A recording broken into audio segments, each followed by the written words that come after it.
안녕하세요. 안녕하세요. 네, 저 공중보건하고 법규 강의하고 있는 김희영입니다. 박수 치실래요? 감사합니다. 자, 일단 이쪽 부분에 전공이신 분들은 되게 누워서 떡 먹기가 공중보건인데요. 근데 전공이 아니신 분들은 공중보건 듣다 보면은 이런 게 다 있어요. 왜 이렇게 외울 게 많아요. 그래서 되게 어려워하시더라고요. 특히 공중보건에서 보건행정 부분은 엄청 어려울 겁니다. 그래서 처음에는 제가 욕심이 많아서 이것저것 다 알려드리려고 노력을 했다가 이제는 조금 욕심을 줄여서 반드시 알려드릴 것만 완벽하게 알려드려야 되겠다는 생각을 좀 합니다. 그래서 꼭 알아야 될 것들은 당연히 암기를 하셔야 돼. 근데 이해를 좀 하셨으면 좋겠습니다. 이해를 하면 암기가 좀 쉬워지거든요. 그래서 여러분들이 혹시라도 얼굴 표정이 잘 모르겠다 그럼 제가 다시 한번 반복을 하도록 하겠습니다. 그래서 이해 위주로 할 거고요.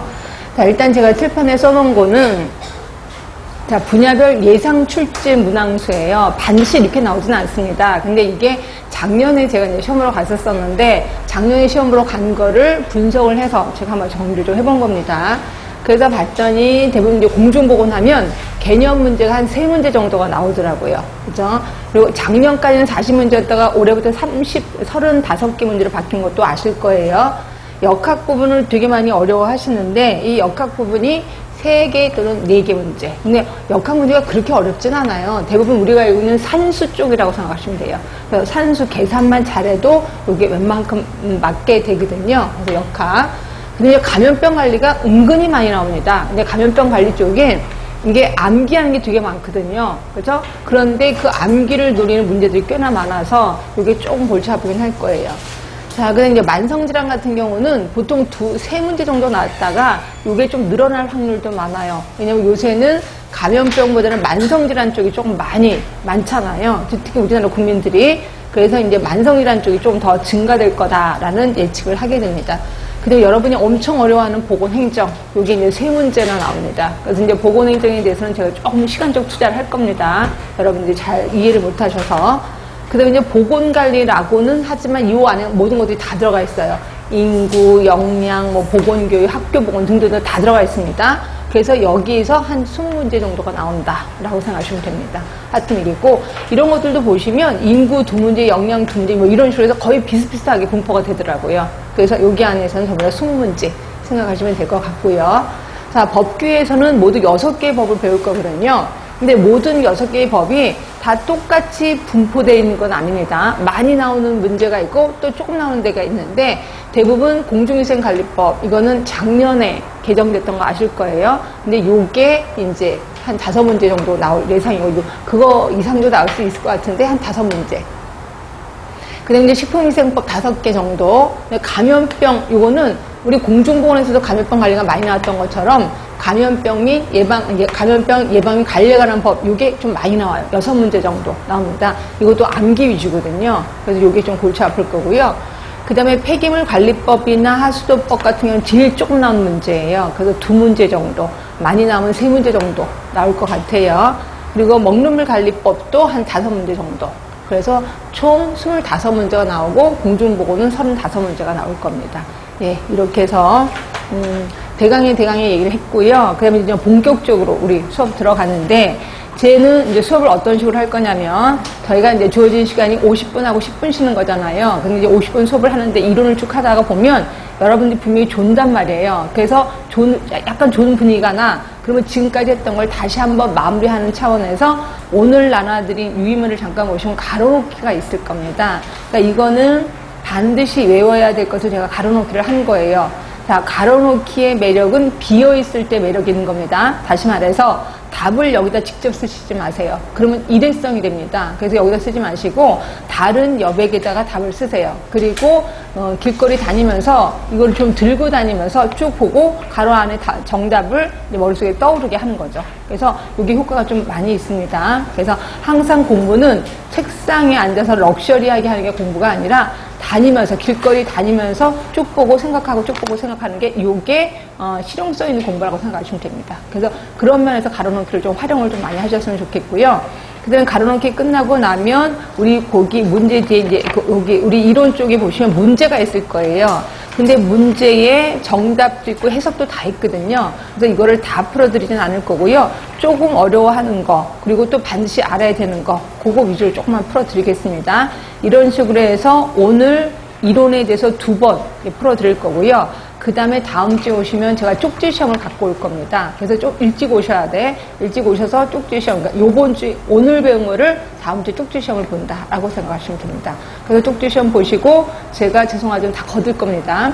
걷고, 그러니까 맨 처음에 답을 불러드리고 다 걷어서 뭐가 많이 틀렸는지 제가 확인해 볼 거예요. 그래서 많이 틀린 거 위주로 다시 한번 해석을 좀 해드리도록 하겠습니다. 결국 같은 내용을 3번이나 반복을 합니다. 이러다 보니까 외울 수밖에 없다라고 보시면 될 것 같고요.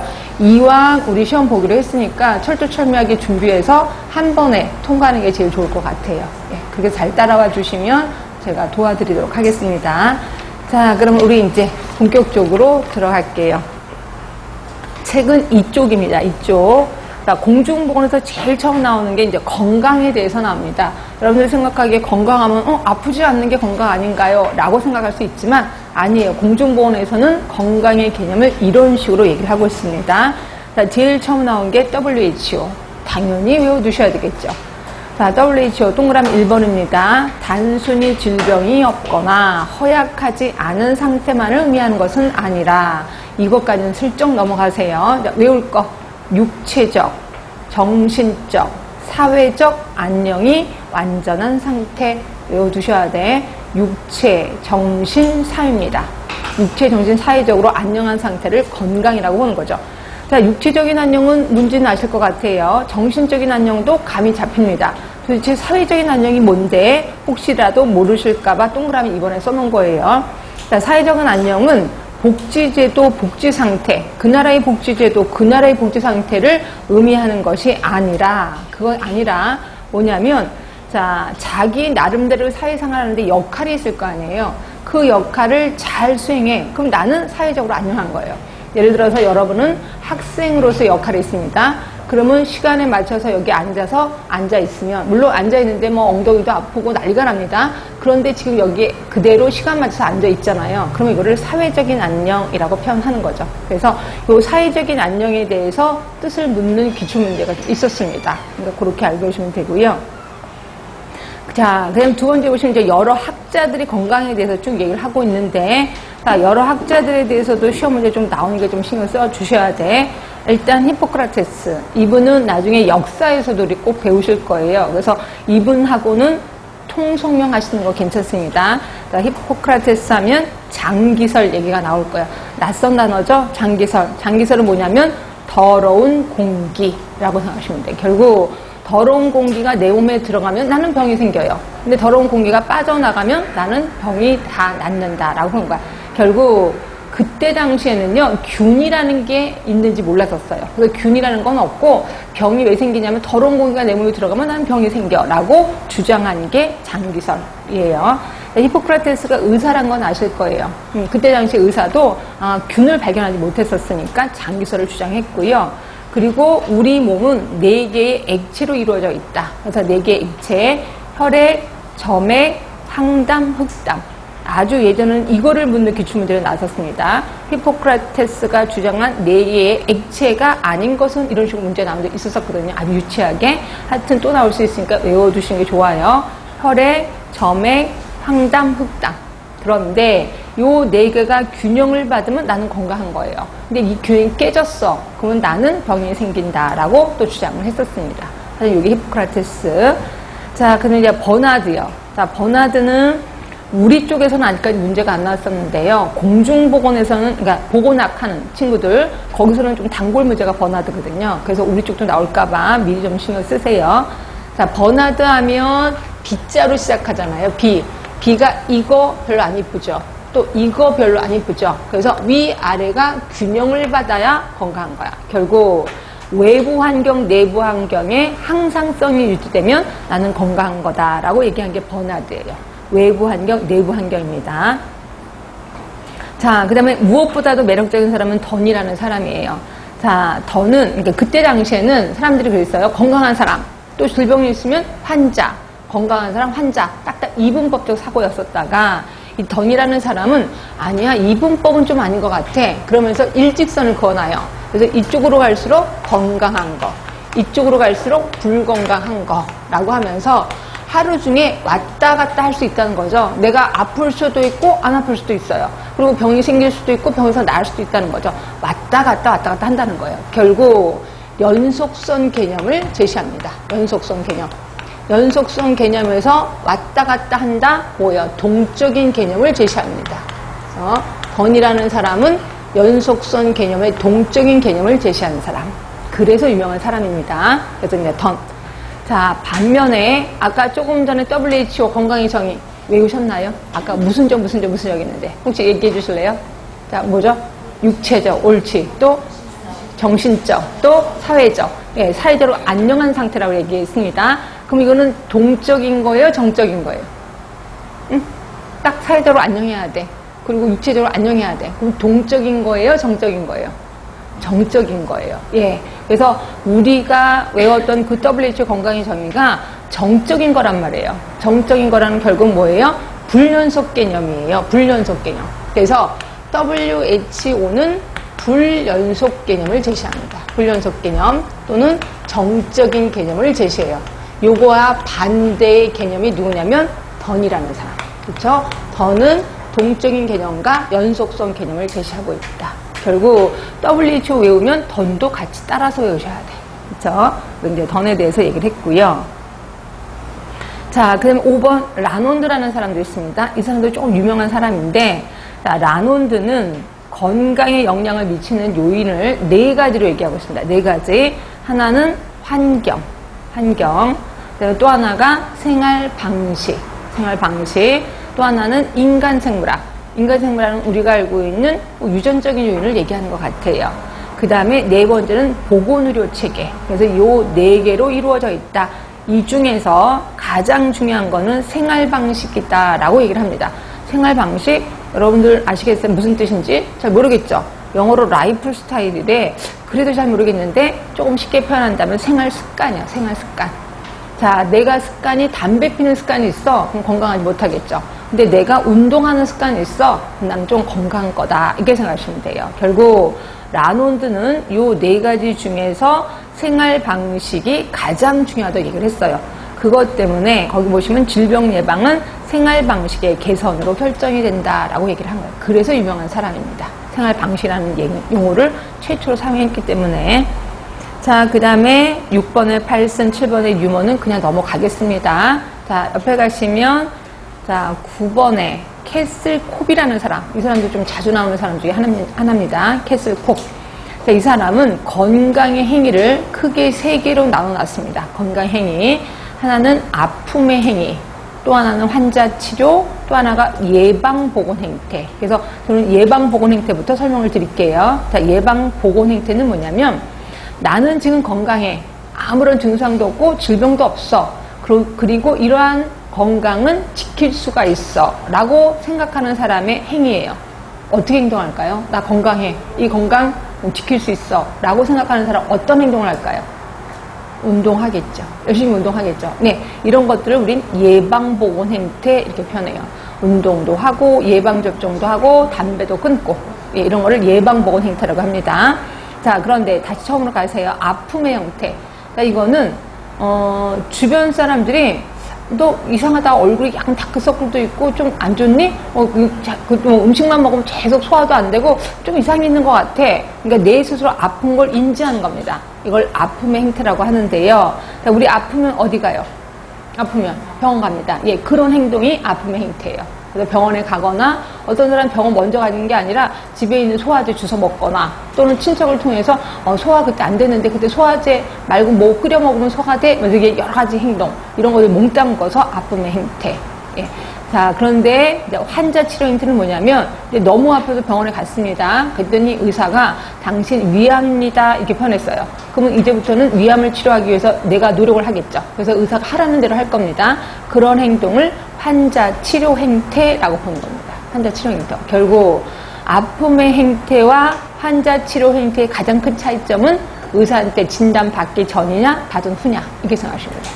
자, 진단받기 전이면 아픔의 행태, 진단받은 후이면 환자 치료 행태라고 보시면 됩니다. 이걸 캐슬 콥이 얘기했습니다. 자, 그래서 지금까지 건강에 대해서 여러 학자들이 제시한 거 얘기했습니다. 다시 한 번만 얘기할까요? 자, 저 좀 잠깐 보세요. 자, 장기설 얘기하는 사람, 또 4개의 액체로 이루어져 있다 얘기하는 사람 누구세요? 히포크라테스. 자, 그 다음에 건강의 동적인 개념, 또 연속성 개념을 제시하는 사람 누구세요? 옳지, 던이라는 사람. 그 다음에 내부 환경, 외부 환경의 항상성을 주장한 사람. B로 시작했는데, 버나드. 예, 버나드였었습니다. 머릿속에 좀 기억하셔야 돼. 자꾸 반복을 해야 머릿속에 기억합니다. 자, 그 다음에 무지무지 중요한 사람 하나 있었습니다. 라놀드라는 사람. 이 사람은 4개의 항목으로 이루어져 있다. 건강은 이 중에서 가장 중요한 거 뭐라고 했는지 아세요? 생활 습관 또는 라이프 스타일이라고 표현했었습니다. 자, 그 다음에 캐슬 콥. 요건 좀 기억하기 힘들 것 같아요. 일단 3단계 불러드릴게. 예방, 보건, 그 다음에 치료 행태, 그 다음에 아픔 행태였었습니다. 이 중에서 진단받기 전이면 아픔의 행태, 진단받은 후이면 치료 행태. 예, 이렇게 해서 외워두시면 돼. 이게 이제 건강에 대한 학자들의 개념입니다. 자, 3번 볼게요. 건강 개념의 반전. 요것도 시험에 좀 나왔었습니다. 자, 19세기 이전은 신체 개념이야. 자, 신체 개념은 뭐냐면요. 이따가 좀 가르쳐 드리긴 할 건데, 신체가 마음이 있고요. 그러니까 심신이원론이라고 생각하시면 돼요. 신체 개념은 심신이원론. 자, 요건 뭔 소리냐면요. 심하면은 마음입니다. 마음. 그 다음에 신하면은 몸이에요. 그러니까 몸과 마음은 따로따로야. 이게 신체 개념이에요. 결국 마음이 아픈 거는 치료 못해. 이건 하늘에 계신 하느님이 알아서 할 거야. 근데 몸이 아픈 건 의사들이 치료해 줄 수 있어 라고 보는 거죠. 그래서 이 심신이원론 때는 어떤 일이 벌어졌냐면 환자, 그때 당시에는 지금은 마취제라는 게 있잖아요. 근데 예전에는 마취제가 없었습니다. 그럼 환자 수술할 때 어떻게 했는지 아세요? 환자 수술할 때 마취제 없으니까 술을 먹였어요. 그래서 술을 잔뜩 먹이고 이제 막 배를 쩍가려고 막 수술하는 거야. 근데 환자가 막 아프다 그래. 야, 시끄러워. 좀 술 더 먹여. 술 잔뜩 먹이는 거예요. 그래서 해롱해롱 해가지고 의식이 없어서 그때 막 수술합니다. 그래서 수술 다 하고 나서 수술 다 끝났습니다. 아주 깨끗하게 끝냈습니다. 딱 보니까 죽어 있어. 아, 그러면 하느님이 데리고 갔구나. 이렇게 보는 거예요. 이거를 심신이원론. 그래서 몸과 마음은 다 따로따르다라고 보는 걸 신체 개념이라고 하는 거예요. 그러다가 19세기는 심신 개념. 이게 뭐예요? 심신 이론론으로 바뀌게 됩니다. 심신 이론론. 자, 몸과 마음은 하나죠. 그래서 마음이 아프면 몸도 아플 수 있어요. 몸이 아프면 마음도 아플 수 있다. 이거를 심신 이론론 또는 심신 개념이라고 하는 거예요. 그래서 19세기는 심신 개념이 있었다가 20세기는 생활 개념으로 바뀝니다. 자, 생활 개념 하나가 더 있겠네. 마음, 그러니까 심신 플러스 하나가 더 있습니다. 혹시 뭐가 있을까요? 예? 그러니까 심신 개념은 몸과 마음입니다. 그럼 19세기는 다시 한번 얘기할게. 19세기는 이제 몸만 신경 쓴 겁니다. 19세기 이전, 19세기는 몸과 마음은 하나다 라고 얘기했습니다. 20세기는 생활 개념, 그래서 몸 그대로 내려옵니다. 마음 그대로 내려옵니다. 뭐가 하나 더 들어갔을까요? 이거 배웠습니다. 아니야. 정신은 마음이라고 볼 수 있는 거죠. 뭐가 하나 조금 전에 배웠습니다. 그렇지, 사회. 그죠? 이거 어디서 봤어요? WHO 건강이잖아요. WHO 신체적, 정신적, 사회적 건강. 네, 이걸 우리 묶어서 생활 개념이라고 보는 거예요. 그래서 지금은 생활 개념이라고 생각하시면 되고요. 네. 자, 그러면서 이제 건강의 개념이 이렇게 바뀌었구나. 그런데 동그라미 2번 잠깐 보세요. 1998년에 WHO가 영적인 개념을 한번 집어넣은 적이 있었습니다. 그러니까 회의를 한 적이 있었어. 회의를 할 때 우리 요 세 개 말고 영적인 한 개념을 하나 더 집어넣자 라고 얘기한 적이 있었다가 이 영적인 개념이 너무 말도 안 되는 거거든요. 그때 당시에 영적인 개념이 예를 들어 하나 얘기해 드릴게요. 종교가 있느냐 없느냐예요. 그래서 종교가 있다면 영적으로 건강한 거, 종교가 없다면 영적으로 불건강한 거, 이렇게 얘기를 한 거예요. 그러니까 사람들이 말도 안 돼라고 해서 그 자리에서 채택을 안 했습니다. 그렇죠? 그래서 WHO의 미채택이 영적인 개념이에요. 그런데도 불구하고 우리 쪽은 아닌데 보건학 쪽에서는 이 영적 개념 시험에 한번 나왔었거든요. 한때 집어넣다가 채택이 안 된 개념이 뭐냐 이렇게 해서 나온 적이 있었습니다. 그래서 혹시라도 우리 나올까봐 이걸 제가 제시했습니다. 한 98년에 영적인 개념을 집어넣으려고 하다가 집어넣지 못한 거 이렇게 생각하시면 돼요. 자, 이렇게 해서 우리 건강 개념에 대해서는 좀 끝이 났고요. 그 다음에 이제 건강 개념의 이제 모델에 대해서 하겠습니다. 모델 4가지를 하겠습니다. 자, 잠깐만 밑에 보시면 생의학적 모델 보이실 거예요. 자, 뒤로 갈게요. 2번에 사회 생태학적 모델 2번 보이시죠? 3번에 사회 생태학적 모델, 그리고 4번은 슬쩍 안 할 겁니다. 5번은 총체적 모델. 예, 그래서 우리 4개 이제부터 배울 겁니다. 자, 요번에 시험 문제 나왔습니다. 그러니까 작년에 시험 문제 나온 겁니다. 그러니까 좀 신경 써 주세요. 자, 다시 한번 맨 처음에 생의학적 모델. 그 다음에 두 번째가 생태학적 모델. 그 다음에 세 번째가 사회 생태학적 모델. 그 다음에 제일 마지막이 총체적 모델. 하겠습니다. 이거 잘 이해를 하셔야 돼. 자, 생의학적 모델은 뭐부터 시작하냐면 이원론부터 시작합니다. 몸과 마음은 따로따로야 라고 하는 거죠. 그러면서 자, 여기서는 사람 몸을 숙주라고 표현합니다. 숙주 몸 안에 병원체가 들어가. 그러면 병이 생기는 거다. 근데 병원체가 빠져나갔어. 그러면 질병에서 다 나은 거다라고 하는 거죠. 결국 숙주와 병원체 간의 관계가 생의학적 모델이에요. 그죠? 그죠? 자, 그리고 일단 요것만 하고 일단 책복은 좀 더 깊게 들어갈게요. 자, 그런데 비해서 생태학적 모델은 이 중에 하나가 더 생깁니다. 숙주. 자, 병원체 그대로 내려옵니다. 병원체. 그 다음에 또 하나 생긴 게 환경이에요. 환경. 자, 그러면서 나중에 역학할 때 배우긴 하겠지만 이거를 그림으로 표현합니다. 그래서 시소, 환경이 있고 여기에 병원체가 있고 그리고 여기에 숙주가 있다. 그래서 얘가 이렇게 균형을 받으면 건강한 거야. 근데 뭐 때문에 균형이 깨지면 병이 생기는 거다라고 얘기한 게 생태학적 모델이에요. 자, 그러면 이 중에서 자, 여러분 느낌으로 세 개 중에서 뭐를 가장 중요시 여겼을까요? 요 세 개 중에. 예? 요 세 개 중에. 예, 환경을 무지 중요하다라고 얘기를 합니다. 이게 생태학적 모델. 자, 그런데 비해서 사회 생태학적 모델은 자, 숙주 그대로 내려옵니다. 자, 그리고 환경 그대로 내려옵니다. 자, 그리고 하나 더 생긴 게 개인 행태가 들어가요. 개인 행태. 자, 그럼 병원체 없어졌나요? 아니요. 병원체가 없어진 게 아니라 이 환경 안으로 들어가 버렸다. 이렇게 생각하시면 돼요. 그래서 결국 숙주와 환경과 개인 행태 간의 관계예요. 개인 행태 무슨 소리인지 모르겠는데 아까 말한 개인 생활 습관이요. 생활 습관. 아까 생활 습관 누가 얘기했더라? 아까 생활 습관 누가 얘기했더라? 라논드가 얘기했습니다. 라논드. 네, 그 사람이 얘기한 개인 행태 요게 들어가. 그래서 이게 사회 생태학적 모델입니다.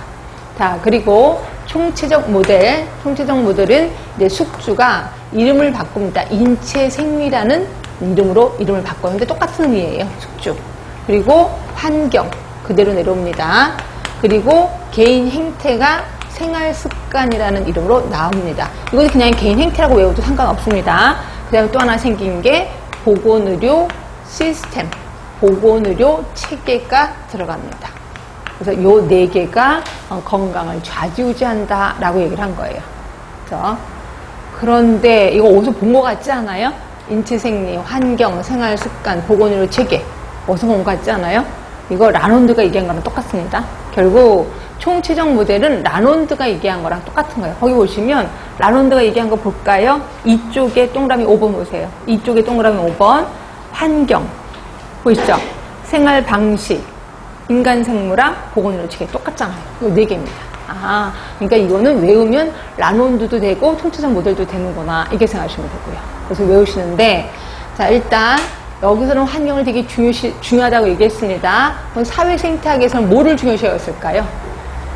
느낌으로 요 3개 중에 뭐를 중요시 여겼을까요? 예, 개인 행태를 무지 중요하다라고 얘기를 했습니다. 그렇죠? 그럼 느낌으로 쇠고가 추가가 되면 그걸 중요시 여겼구나. 그럼 총체적 모델은 뭐를 중요시 여겼을까요? 총체적 모델은 네? 요게 요 4개 중에 뭐를 중요시 여겼을까요? 이거 같잖아요. 그래도 생활습관이 중요하다라고 얘기합니다.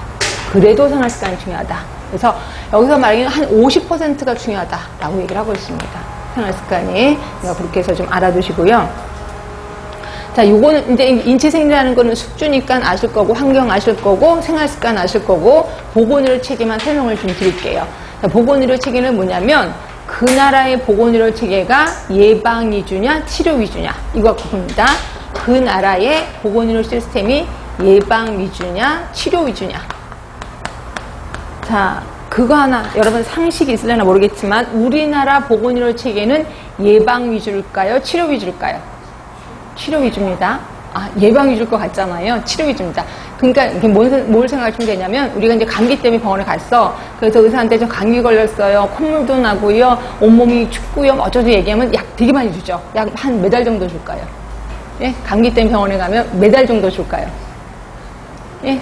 한 4알, 5알 주거든요. 그 4알, 5알을 영국의 의사한테 가져가요. 그 영국 의사가 딱 보고, 이 사람 중증 환자입니까? 이렇게 얘기를 해요. 왜냐면 영국에서 약을 거의 안 주거든요. 그렇죠? 우리나라 사람들이 약을 엄청 많이 먹어요. 이게 치료 위주입니다. 그럼 영국 의사는요? 영국 의사는 저 감기 때문에 와서 머리 아프고 연락이 오시면 처방전이 뭔지 아세요? 처방전이 귤 2개, 사과 하나예요. 이게 처방전입니다. 그렇죠? 약을 절대로 안 줍니다. 그래서 좋아요, 나빠요?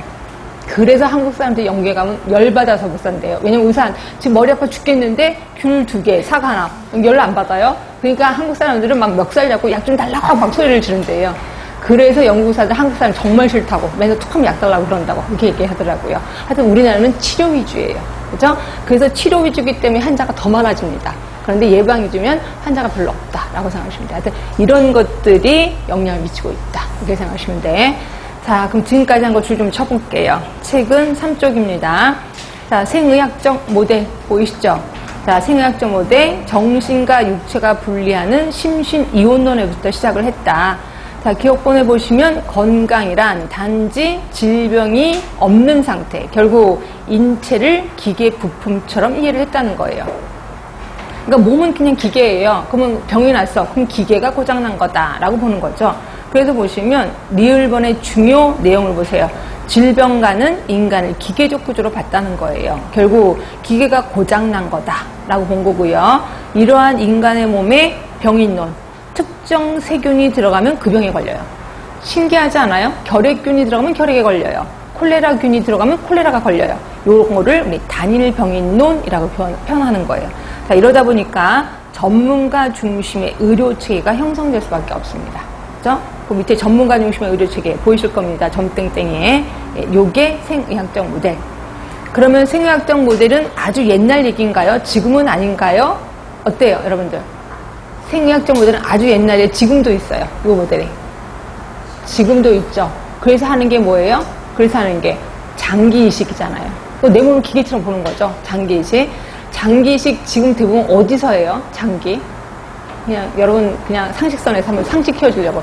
장기. 내가 오줌보가 없어요. 오줌보가 고장났어요. 그러면 다른 사람의 시신의 장기를 끌어다가 나한테 하잖아요. 근데 죽은 사람이 그렇게 많지는 않잖아요. 그래서 어떻게 해요? 그래서 죽은 사람의 장기를 끊을 수가 없으면 돈도 엄청 달래니까 이제 멸균 돼지를 만드는 거 아시죠? 그래서 멸균 돼지를 만들어서 그 돼지 오줌보를 나한테 집어넣는 거예요. 이러다 보니까 내 몸이 돼지야, 인간이야. 이게 좀 헷갈리잖아요. 이게 기분은 나쁘고. 그래서 만든 게 뭐예요? 복제를 하는 거잖아요. 인간을 복제를 하는 거예요. 복제를 해서 얘가 어느 정도 커지면 얘의 장기를 끌어다가 다 하고 얘는 폐기 처벌을 한다는 거죠. 그랬더니, 그거 하나 물어볼게. 내가 나를 복제했어요. 그럼 얘는 쌍둥이예요? 아니면 내 자식이에요? 예? 복제한 게. 쌍둥이예요? 내 자식이에요? 쌍둥이에요. 내 자식 아닙니다. 그래서 이렇게 하는 거예요. 이러다 보니까 인권유린회에서 아니 얘도 사람인데 너무하는 거 아니냐 그랬더니 그러면 사람의 정의가 뭐야? 여기까지 왔습니다. 그래서 사람의 정의를 다시 한번 재정했는데 이게 뇌의 무게라면서요. 그래서 뇌의 무게가 지금 인간의 평균 무게로 되면 얘는 인간이야. 결국 자, 복제 인간을 뇌가 없는 인간을 만드는 거야. 아예 문해야. 그렇게 만들면 이게 장기 그냥 가다가 쓸 수가 있다는 거죠. 그래서 과학이 발전하면 진짜 무서운 일이 좀 벌어지고 있다라고 보시면 되고요. 혹시 여러분들 말 나온 김에 콩 유전자 조작하는 거 아시죠? 그 콩 유전자 조작을 왜 해요? 하는 이유가 뭐예요? 콩을 수박만한 콩을 만들 겁니다. 예, 그래서 콩 하나가 온 가족이 다 나눠 먹는 이게 이제 유전자 조작인데요. 여기까지는 괜찮아요. 그런데 어때요? 젖소를 유전자 조작한대요. 어떻게? 젖소 몸에 인간의 유전자를 심는 거죠. 그래서 그 젖소 몸에서 나오는 우유가 인간의 모유가 되게끔. 그러면 결국 엄마가 없어도 애기는 괜찮아. 걔 거기 젖소에 매달려서 젖소를 빨면 되니까. 그래서 이런 일이 좀 벌어지는 거고요. 그리고 더 하나 무서운 건 뭐냐면 혹시 엄마가 자궁이 망가졌어. 그렇죠? 그러면 어떻게 해요? 아기를 어떻게 낳아요? 실험관 아기라는 거 알고 계시나요? 실험관 아기? 어떤 분들은 실험관 아기, 그러니까 실험관에서 아기를 키운다고 그러는데 그건 아니고 실험관에서 아빠의 정자, 엄마의 난자를 수정을 시키죠. 그리고 수정시킨 다음에 그거를 엄마 뱃속에 다시 집어넣는 거예요. 그런데 엄마의 자궁이 고장났어. 그럼 어떻게 할까요? 이 수정란을. 그래서 필요한 게 대리모라는 거예요. 대리모 들어보셨죠? 네. 그러니까 대리모는 예전에 우리나라의 그 조선시대에 있던 시바지가 아니야. 그 뭐냐? 대리모는 그러니까 자궁만 빌려주는 거예요. 그래서 자기의 난자가 없는 거예요. 엄마의 난자, 아빠의 정자를 수정해서 대리모 뱃속에 집어넣는 거예요. 근데 이제 그래서 이제 10달 동안 이제 대리모를 해준다고 하면, 대리모 해준다고 하면 집도 사주고요. 그리고 직장 다니고 싶으면 직장도 다니게 하고요. 뭐 돈도 엄청 주고요. 막 이렇게 한대요. 그랬더니 대리모가 배부르고 등 따시니까 딴 생각이 드는 거예요. 그러면서 얘가 뱃속에서 계속 애를 키우면서 뱃속의 애기는 내 애기야라고 주장을 합니다. 미국에서 한 케이스에. 그랬더니 이제 법정 싸움까지 간 거죠. 그랬더니 막 그래서 이쪽 부모들은 아니야 분명히 수정란은 이쪽이었어. 근데 여기는 자기 뱃속에 있는 거잖아요. 결국 싸움을 했는데 누가 이겼는지 아세요? 누가 이겼을까요? 대리모가 이겼습니다. 대리모가. 이 부모들은 기가 막히게 자기 애잖아요. 그대로 뺏겼잖아요. 그럼 이제 대리모 필요 없다. 그럼 어떻게 하지? 그랬더니 과학자들이 그러면 꼭 대리모여야 되나? 그럼 이건 어때요? 시어머니 뱃속, 친정엄마 뱃속 어때요? 이렇게 얘기를 하는 거야. 근데 생각해보세요. 시어머니 뱃속에 내 수정란을 집어넣어. 그럼 시어머니가 애기를 낳으면 시동생이야? 내 자식이야? 이거 좀 헷갈리잖아요. 이게 좀 친척 간에 이런 게 안 되잖아. 그럼 이건 좀 아닌데요? 그랬더니 그래요? 그럼 꼭 사람의 뱃속이어야 돼요? 여기까지 나왔습니다. 그래서 지금 오랑우탕 뱃속에 사람의 수정란이 좀 들어가서 자꾸 죽어서 실패되고 있습니다. 언젠가 성공을 하면 언젠가 오랑우탕의 산정관리도 우리 해줘야 될 것 같다. 이렇게 생각이 듭니다. 무서운 일이 벌어지는 게 이겁니다. 그런 모든 것들이 이 생의학적 모델에서 태어난 사고방식이다. 이렇게 생각하시면 되고요. 하여튼 이거 되게 무서운 일입니다. 자, 뒤로 갈게요. 자, 생태학적 모델입니다. 생태학적 모델은 세 가지라 그랬어요. 기억본에 보시면 병인이 아까 제가 병원체라고 표현한 겁니다. 병원체, 그 다음에 숙주, 환경, 세 가지 요소의 균형 유지. 이거를 생태학적 모형이라고 했고, 자, 니은번 보세요. 니은번. 이 중에서 가장 중요한 거는 환경적 요소다라고 얘기를 했습니다. 이것도 줄 치시고, 3번입니다. 자, 사회생태학적 모델. 사회생태학적 모델도 세 개죠. 숙주, 환경, 개인 행태. 그렇게 있고, 그리고 기억번에 니은번 잠깐 보세요. 환경에는 다시 세 개, 니은번 밑에가 있구나. 숙주, 환경, 개인 행태. 요게 사회생태학적 모델. 그 다음에 세계보건기구 모델은 아까 이미 얘기를 했으니까 넘어가겠습니다. 이제 총체적 모델이요. 자, 총체적 모델은 니은번에 있죠. 니은번 밑에 환경, 그 다음에 생활 습관, 그 다음에 인체 생리, 보건의료 체계. 그래서 그 네 개가 총체적 모델이다. 라고 얘기를 했습니다. 자, 그 다음에 그 핵심 부분에서는 이제 우리나라의 건강권이라는 게 있다 그러는데 이건 좀 이따 다시 설명드릴게요. 일단 넘어가겠습니다. 지금까지 건강에 대해서 얼추 다 끝이 났고요. 그 다음에 이제 공중보건학의 개념으로 들어가겠습니다. 요거 잠깐만 오늘 나눠드릴 유인물 잠깐 보실래요? 여기 지금 얼마나 외우셨는지 한번 봅시다. 자, 가로놓기에 직접 다 쓰시지 않으시면 좋겠다라고 얘기를 했습니다. 제일 처음 세계보건기구가 제시한 건강의 정의. 자, 건강이란 단순히 질병이 없고 허약하지 않은 상태만을 의미하는 것이 아니라 육체적, 또 정신적, 또 사회적 이 세 개라고 얘기했습니다. 그런데 98년 영적인 안녕이 하나 더 들어갔었다. 물론 채택이 안 됐지만 자, 여기에 따라서 대답을 해주세요. 1번부터 5번까지 여러분 느낌입니다. 이거는 이 중에 정신, 신체, 사회적, 영적 안녕이 뭐가 해당이 되는지. 1번 보건학적 개념으로는 물리적으로 쾌적한 공해 없는 환경이라는 의미로도 사용된대요. 공해 없는 환경이라는 의미로도 사용되는 거. 무슨 안녕일까요? 느낌이 무슨 안녕일까요? 이거? 예? 이게 육체적 안녕, 신체적 안녕이에요. 신체적 안녕에는 공이 없는 환경도 들어가는구나. 이렇게 생각하시면 되고요. 그 다음에 2번입니다.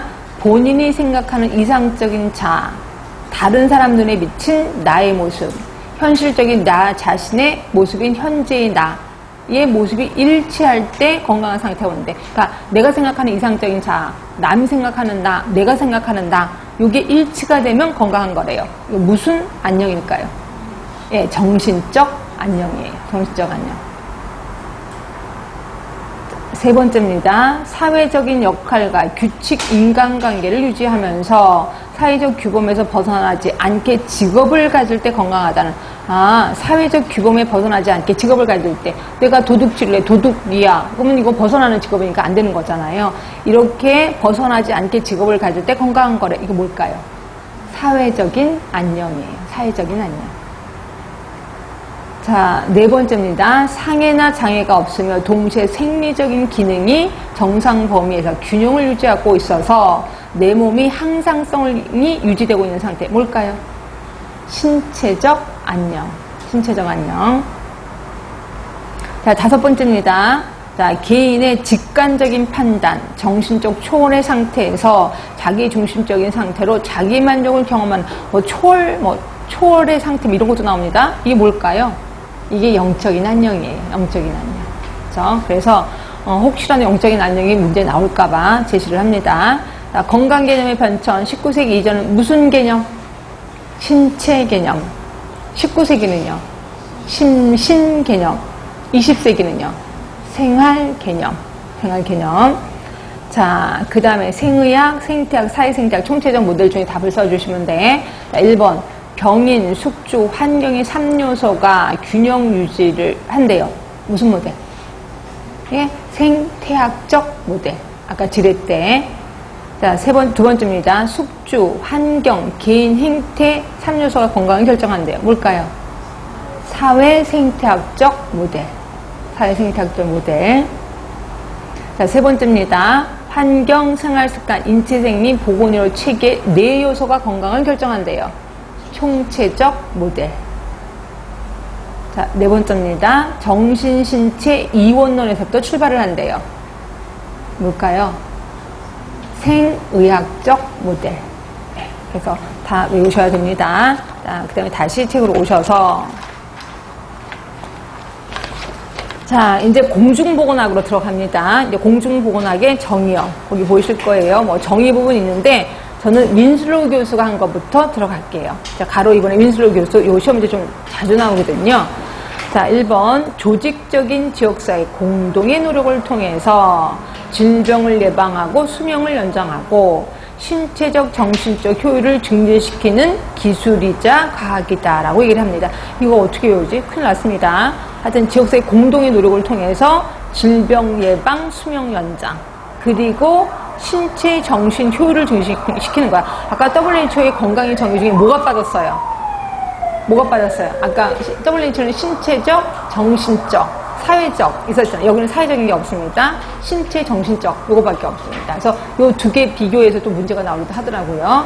윈슬로우 교수는 신체적, 정신적 효율이야. 근데 WHO는 거기에 플러스 사회적인 안녕을 더 집어넣은 거. 이렇게 생각하시면 되고요. 자, 그리고 그래서 이제 그 윈슬로우 교수 정리하면서 옆으로 가시면 그 공중보건 내용 있죠? 요게 뭐냐면 아까 지역사회 공동의 노력을 통해서라고 얘기를 했잖아요. 그 공동의 노력이 뭐냐면 요 내용이야. 환경위생, 감염병 관리, 그 다음에 보건교육, 또 하나가 의료, 간호의 사업, 그러니까 간호의 조직화입니다. 의료, 간호의 조직화, 사회보장제도의 확립. 요게 지역사회 공동의 노력이에요. 그래서 공동의 노력. 그래서 요것도 한번 문제가 아직까지는 안 나왔는데 나올 확률이 좀 높거든요. 근데 외우기가 되게 힘들 거예요. 그러니까 이게 뭐냐면 지역사회 공동의 노력이 아닌 것은 이런 식으로 나올 확률이 좀 높습니다. 하여튼 요건 좀 외우기 힘드니까 그냥 포기를 하자라고 보시면 될 것 같고요. 자, 그 다음에 이러한 공중보건과 유사한 항목이 이런 것들이에요. 예방의학, 사회의학, 지역사회의학, 건설의학 이런 것들이 좀 유사한 학문이다라고 보시면 되고 요거 시험 문제 좀 자주 나옵니다. 공중보건학과 유사한 항목이 아닌 것은 이런 식으로 많이 나와요. 근데 그 중에 하나가 꼭 치료의학이라는 단어가 들어가면 그게 무조건 답입니다. 그래서 공중보건은 치료라는 말을 안 해요. 그럼 뭐예요? 예방한다, 뭐 건설의학이다, 뭐 지역사회의학이다 이렇게 표현하지 치료의학 하면 무조건 아닌 겁니다. 예, 그렇게 해서 좀 알아두시면 되고요. 자, 이런 식으로 해서 공중보건학은 그냥 윈스로 교수 것만 딱 하나 알아두시면 될 것 같아. 나머지 거는 그대로 좀 넘어가시면 될 것 같고요. 지금까지 한 거를 뒤에 한번 문제 풀어볼까요? 문제가 좀 풀 게 있을래나?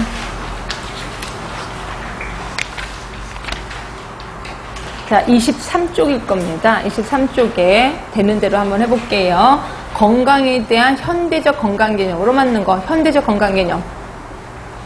신체, 정신, 영적 생활 개념. 현대적 건강 개념 20세기. 뭐예요? 생활 개념이죠. 그래서 답은 4번인 거고요. 자, 2번입니다. 사회적 안녕. 자, 사회적 안녕하면 사회적으로 자기 역할을 잘하면 안녕하는 거라고 그랬죠. 그래서 답은 3번이 되는 거죠. 각자의 기능과 역할을 충분히 하는 경우. 자, 3번 라논드 거 나왔습니다. 라논드가 4가지 요소를 얘기했는데 이 중에서 가장 중요한 거를 뭐라고 했어요? 생활 방식이라고 한 거죠. 그래서 자, 4번은 좀 복잡해서 좀 그냥 나중에 여러분들 그냥 알아서 하셔. 4번은요. 일단 답이 3번이거든요. 이렇게 얘기한 사람 누구였더라? 자, 건강과 불건강은 연속 손상에 있다. 누구였더라? 예? 던이라는 사람. 아까 연속성 개념을 제시한 사람. 연속성 개념이면서 무슨 개념이었었는지 기억하세요? 동적, 정적. 동적인 개념을 얘기한 사람입니다. 자, 그리고 6번도 보세요. 아까 윈스로 교수가 제시한 공중보건사업의 정의 부분 얘기를 했거든요. 근데 이건 여러분 상식에서 풀어 가시는 게 좋을 것 같아. 대상으로 맞는 거. 대상 누구냐면 지역사회 병든 사람, 정치가, 의료인, 보건행정인, 5번의 전체 주민. 답은 전체 주민입니다. 그러니까 지역사회 주민, 전체 주민이 공중보건사업의 대상이라는 거죠. 그래서 이런 걸 상식처럼 알아두시는 게 좋을 것 같고요. 그 다음에 보시면 요거예요. 7번 같은 게 아까 그 공중보건 내용, 그래서 조직적인 지역사회 노력 요거예요. 그래서 이게 쭉 나오는데 요거 좀 외우기 힘드실 것 같아서 저는 그냥 나오면 그냥 포기하자라고 얘기를 한 거고. 8번 볼게요. 공중보건학과 다른 의미를 갖는 학문 눈에 보이시죠? 예, 치료의학. 예, 이런 식으로 좀 문제가 나옵니다. 그래서 보시고. 자, 그 다음에 뒤로 가시면 또 13번도 보세요. 13번. 자, 건강에 대한 개념의 변천입니다. 제일 처음 뭐라고요? 신체 개념. 그 다음이 뭐라고요? 정신 개념. 그 다음이 생활 개념. 그 다음에 만약에 하나 더 집어넣는다면 영적인 개념을 제일 마지막으로 집어넣으셔야 돼요. 자, 그래서 답은 4번이 되는 거예요. 자, 그리고 뒤로 가시면, 네. 그 다음에 뒤로 가시면 이제 역사 부분이 나와서 여기까지 하시면 될 것 같아. 자, 그럼 우리 시간 되니까 이제 역사 들어가겠습니다. 자, 역사 부분에서는요, 역사 부분도 시험지에 좀 나오긴 하는데, 요번에는 2개나 나왔었거든요. 요번에 문제가. 그래서 역사 부분에는 대부분 사람 이름이 좀 나옵니다. 그래서 사람 이름을 좀 외우셔야 되는데, 자, 일단 역사는 크게 이렇게 나뉘어요. 맨 처음에는 이제 고대기, 그 다음이 중세기, 그 다음이 같은 근세, 세자로 끝납니다. 근세기, 그 다음에 근대기, 그 다음이 현대기. 그렇죠? 그래서 일단 5개로 나뉘는데, 자, 고대기 같은 경우는 대부분 AD 1년에서 500년까지를 고대기라고 얘기를 해요. 그리고 500년에서 1500년까지를 우리 중세기라고 표현하는데, 보세요. 1000년입니다. 1000년, 중세기가. 그래서 중세기가 가장 길다고 생각하시면 돼요. 그래서 중세기의 영향을 좀 많이 받았겠구나라고 보시면 되고요. 그 다음에 1500년에서 1850년까지를 근세기라고 표현해요. 그리고 1850년에서 1900년까지를 근대기. 보세요. 되게 짧죠? 50년밖에 안 됩니다. 그래서 어떤 학자들은 요 2개를 합해서 근세기로 하자. 아니면 요 2개를 합해서 근대기로 하자라고 주장하고 있습니다. 근데 저는 일단 2개를 좀 나눠놨습니다. 그리고 1900년 이후를 현대기 이렇게 표현해요. 죄송하지만 이 연도는 외우시는 게 좋습니다. 그래서 연도를 달달달달 외우시고요. 그 다음에 이제 간단하게 각 기에 어떤 특징이 있는지 좀 설명을 드릴까 합니다. 설명드리고 좀 이따 줄은 쳐드리도록 할게요. 자, 고대기 하면은 제일 생각나는 사람 히포크라테스 생각나셔야 됩니다. 히포크라테스. 그래서 고대기 하면 무조건 히포크라테스. 근데 혹시 아까 히포크라테스 하면 더러운 공기 하면서 뭐라고 얘기했는데 기억나세요? 그 단어? 장기설. 옳지. 장기설. 그래서 이 장기설을 만든 사람이 히포크라테스고요. 이 장기설을 완성시킨 사람이 있습니다. 완성시킨 사람이 누구냐면 갈렌이라는 사람이에요. 갈렌. 그래서 이 두 사람을 외우시는 게 좋아요. 히포크라테스, 갈렌. 이렇게 해서 좀 알아두시는 게 좋고요. 그런데 히포크라테스가 그리스 사람이고 갈렌이 로마 사람입니다. 그렇죠? 하여튼 또 이렇게 제자라고 생각하시면 되고요. 자, 그리고 중세기 하면은요, 천년인데요. 이때는 우리 일명 별명이 암흑기라고 생각하시면 돼요. 왜냐면, 자, 그리스 로마 시대가 혹시 영화 같은 데 보시고 굉장히 화려했던 건 아세요? 이 사람들은, 노비들은 하루에 한 끼밖에 안 먹었대요. 근데 그리스 로마 시대의 그 귀족들은 하루에 10끼, 20끼까지 먹었다면서요. 그래서 회의를 할 때 야시시한 이렇게 가운 같은 옷을 입고 옆으로 누워있는 채로 이렇게 닭다리 뜯으면서 회의를 한대요. 그래서 한참 먹다가 목까지 음식이 차잖아요. 저 거북해서 안 되겠다. 그래서 나가서 토하고, 그 힘들어. 그래서 다시 누워서 다시 먹는 거예요. 그래서 거의 20끼 이상을 먹었대요. 그렇게 화려하다 보니까 망한 거죠. 그래서 중세기 사람들은 와, 저렇게 화려하면 망한다는 걸 알아요. 그러면서 웬만해서 자기 몸에 대해 손을 안 댑니다. 당연히 섹스 같은 데 섹스를 별로 안 하는 거고요. 그리고 몸에 목욕도 안 해요. 그래서 내 몸을 목욕시키면 그만큼 영이 더러워진다고 생각을 한 거예요. 그래서 영이 깨끗해지려면 내 몸은 더러워야 돼. 이렇게 보는 거예요. 목욕도 안 하고 아무것도 안 해요. 그러다 보니까 온갖 병이 돌았던 게 중세기. 그래서 이거를 우리 암흑기라고 표현을 하는 거죠. 그래서 암흑기에는 여러 질병들의 얘기가 쫙 나올 겁니다. 무슨 병, 무슨 병. 그래서 그 병들을 좀 외워두시면 좋을 것 같고요. 그럼 이제 암흑기가 끝나고 나서 근세기. 근세기는 크게 둘로 나눌 수가 있는데요. 하나가 이제 제가 전체적으로 설명드리고 나중에 줄쳐드린다 그랬습니다. 르네상스. 또 하나가 산업혁명. 그래서 크게 두 개로 나뉘는데, 자, 르네상스 하면은 모든 사람이 문학을 했던 시기잖아요. 근데 모든 사람이 문학한 거하고 우리 복원이랑 무슨 상관이 있는데요. 자, 문학을 막 그림도 그리고 음악도 하고 하다 보면 슬럼프에 빠지게 됩니다. 그러면 지금 같으면 슬럼프를 이기기 위해서 어떻게 해요? 뭐 더 열심히 연습하는 사람도 있지만 대부분 마약 같은 데 빠지기도 하잖아요. 근데 그때 당시에는 섹스에 빠지게 됩니다. 그러니까 성에 빠지게 되는 거죠. 그래서 섹스를 하다가 쫙 피크에 오를 때 눈에 보이지 않는 콩나물 때가리가 보이고 눈에 보이지 않는 색깔이 보인다는 거예요. 그러면서 섹스에 허덕이게 되는 거예요. 그러면 대부분 사람들이 자기 와이프하고만 섹스를 했겠습니까? 아니죠. 친구 만나러 딱 갔는데 친구의 하녀가 너무 예쁜 거야. 그럼 그 자리에서 섹스하고 친구 만나러 이쪽으로 그냥 오게 되는 거죠. 그러다 보니까 온갖 사람이랑 섹스를 하다 보니까 생기는 거는 무슨 병이 생기겠어요? 예, 성병이 생기는 거예요. 그래서 그 젊은 나이 20대 후반, 30대 초반에 성병, 매독으로 죽어가게 됩니다. 이러다 보니까 국가에서 아니 저렇게 유명한 사람이 매독으로 죽어? 이건 아닌데? 라고 하면서 국가가 국민의 병에 관여를 하기 시작합니다. 그렇죠? 그러다가 본격적으로 관여를 한 게 산업혁명. 산업혁명하면 영국에서부터 일어났거든요. 영국에 그러니까 공장이 시골에 세워진 게 아니라 대도시에 생겨요. 그러니까 런던에 이제 공장이 세워지는 거예요. 그래서 이제 농사 짓던 사람들이 런던에 가면 돈 번데 그래서 전부 다 농사를 때려치고 런던으로 간 거죠. 그래서 거기서 진짜 새장처럼 집이 이게 잠자는 데가 막 몇 층 침대가 있어. 거기서 잠만 자고 이래서 눈곱 띄고 그 다음에 바로 그 공장에 가서 일을 하는 거예요. 기계처럼 일을 하는 거예요. 이러다 보니까 한 사람이 콜레라의 병에 걸려서 그 병이 다 옮겨지는 거죠. 결국 공장 문을 닫게 되는 거예요. 지금 산업이 발달해도 지금 될까 말까 한 국에 지금 공장 문을 닫으면 안 되는 거죠. 그러다 보니까 국가가 완벽하게 관여를 합니다. 그래서 국가가 국민의 병에 관여를 하게 된 가장 커다란 사건은 산업혁명. 그래서 요게 좀 시험에서 좀 자주 나옵니다. 그래서 국가가 국민에 관여하게 된 가장 큰 사건은 뭐냐? 산업혁명. 이렇게 해서 좀 알아두시는 게 좋고요. 그러면서 국가가 관여를 해서 이거를 무슨 기라고 하냐면 이거를 여명기라고 합니다. 또는 태동기 또는 요람기 이렇게도 표현하고 있습니다. 또는 다른 말로 싹튼시기 이렇게도 표현하고 있습니다. 그래서 별명을 좀 많이 갖고 있는 게 근세기라고 생각하시면 돼요. 그래서 근세기는 여러 학자들이 좀 많이 이름이 나올 거고요. 요 학자들이 시험 문제 좀 많이 나옵니다. 근세기는. 자, 그러다 이제 근대기로 가요. 자, 근대기로 가면서 이때 뭐를 발견하냐면 세균을 드디어 발견하게 됩니다. 그러니까 현미경이라는 게 발견이 되고 발명이 되고 이것 때문에 세균을 발견하게 되는 거죠. 그러면 세균이 발견되면 당연히 이거 죽이는 방법 있겠죠. 백신을 개발하게 돼요. 백신.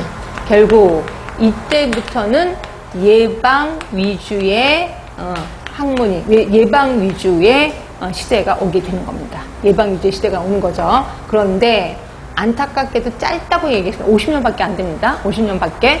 자, 이러다 보니까 이게 뭔 소리냐면 50년이 딱 되고 나서 세균이 없어도 병이 생기는 걸 알게 됩니다. 그럼 세균이 없이 어떻게 병이 생겨?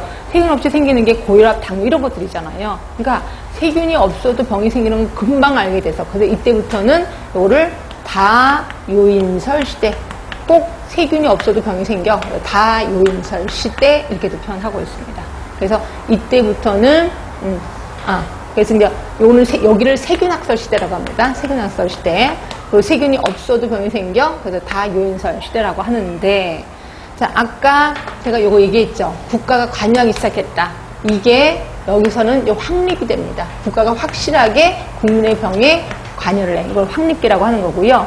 그리고 현대는 발전기, 이게 조금 더 발전됐습니다. 발전기라고 표현해요. 그래서 가끔가다 시험 문제 나올 때 근대기라는 말 대신에 확립기라는 표현이 나옵니다. 그럼 여러분은 확립기 하면 근대기를 얘기하는구나. 발전기 하면 현대기를 얘기하는구나. 이렇게 생각하시면 돼요. 그래서 대강 전체적인 뜻은 한번 설명드렸고 조금만 쉬셨다가 이제 책에 줄 쳐드리도록 하겠습니다. 좀만 쉴게요.